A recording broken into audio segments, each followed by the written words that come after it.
folks, Caleb coming at you with another Logic Pro 10 tutorial. Today we're going to be talking about flex pitch. For today's example, we're going to be using one of the stock loops that Logic includes in its library. So let's go ahead and bring that over into our track, and I'll play it for you so you can hear it real quick.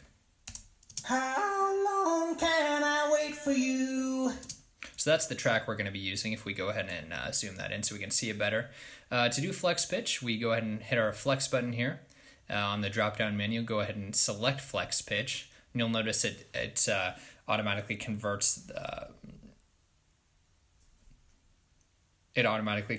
that wave formation into pitch data. So let's click into this where we can access the main editor a little better.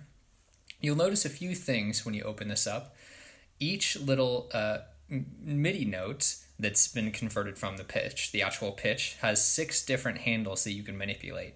So you have form and shift, vibrato, gain, pitch drift, you have fine pitch, and you have pitch drift on the side as well. The other thing you'll notice is that over here, I'm going to zoom this in so you can see it a little better, there's some blank space on top of this note. If you go to the fine pitch, it says 18. That means that we're not actually sitting on a true G over here. It's a little bit sharp of G. So what we can do if we want that 100% accurate, we can go ahead and drag onto this and bring it down to 0 to make it the G. And there we go, it's 100% on that G. The other thing is we can change the vibrato on each note. So you'll see this waveform essentially indicates the natural vibrato in the singer's voice. We can manipulate that up and down to add more or less vibrato. So let me do more just so you can hear that real quick. How long? You'll notice it's all over the place.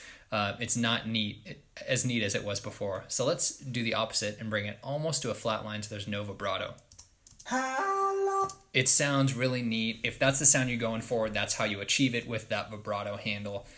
The other thing we can do is change the gain. So you'll notice right here, this section is, by the wave file, a little quieter than this first section right here. So we can boost that, and you'll notice that reflected in the waveform to try and keep things, on par with the rest of that waveform. The other thing you can do with pitch, flex pitch, is physically change notes, like any auto tune. Let's pitch this up to an A and see how that sounds. How long?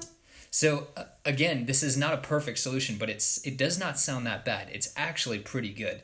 Obviously, there's electronic manipulation going on, but if you have a track behind it, it's not going to sound that bad, and you can get the results you want. So you can keep playing around with this. You see this blank space here. That means there's fine pitch to be adjusted. We can bring that down so that's accurate. Let's put this up to an A and see what that sounds like. How long can I wait for you? That's kind of cool. So you can manipulate all these, if you're just playing around with the track to see, what do you like better. This is actually a great tool for melodic invention. If you're trying to figure out, well, what do I want this line to sound like?